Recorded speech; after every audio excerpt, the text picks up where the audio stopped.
আসসালামু আলাইকুম। Marriage care বিডির বিবাহ বিষয়ক আলোচনায় আজকে ৭৮তম পর্বে কথা বলবো। শর্তযুক্ত আকদ কি? তো বিয়ের ক্ষেত্রে সাধারণত আমরা আকদ বা নিকাহ, বিয়ে, ম্যারেজ এগুলাই জানি। অনেক সময় আমরা অনেকেই হয়তো শুনি না যে শর্তযুক্ত আকদ। কখনো, কখনো এটা প্রয়োজন পড়ে। তো এটাও একটা গুরুত্বপূর্ণ ব্যাপার এবং বিষয়টা পরিষ্কারভাবে বোঝা দরকার।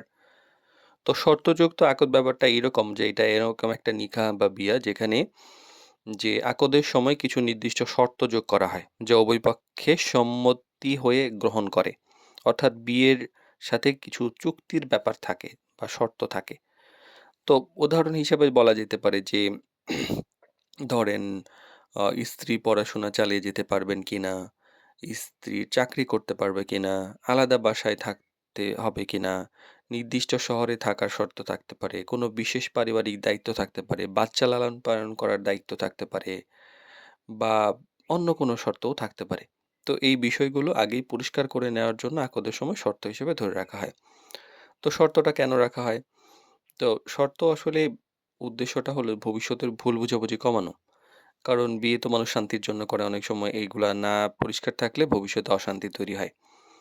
তো এই শর্তগুলো যদি ঠিকভাবে ২ পরিবারের মাধ্যমে আলোচনা করা হয়, শুরুতেই ধারণা পাওয়া যায় এবং রাজি হলেই কেবল আ এটা নিয়ে আগানো যায়। আর ইসলামের দৃষ্টিতে এমন শর্ত রাখা বৈধ যেগুলো শরীয়তের বিরুদ্ধে যায় না এবং উভয় পক্ষ সম্মত থাকে। মানে শর্তটি অবশ্যই বৈধ হইতে হবে, অনৈতিক, হারাম বা জোর করে এরকম কিছু করা যাবে না। এটা অবশ্যই সম্মতির ভিত্তিতে হতে হবে এবং উভয় পক্ষকে পরিপূর্ণভাবে মানার ইচ্ছা থাকতে হবে। তবে এমন কোনো শর্ত রাখা যাবে না যেটা ইসলামের বিধানের বিপরীত। তো একটা গুরুত্বপূর্ণ বিষয় হলো যে শর্ত শুধুমাত্র যে লিখে রাখলেই হবে না, কারণ সেটি মানার মানসিকতাই হলো মেইন ফ্যাক্ট।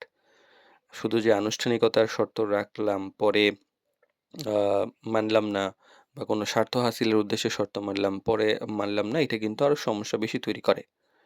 তো শর্তযুক্ত আকদ আসলে একটা সচেতন এবং দায়িত্বশীল সিদ্ধান্ত।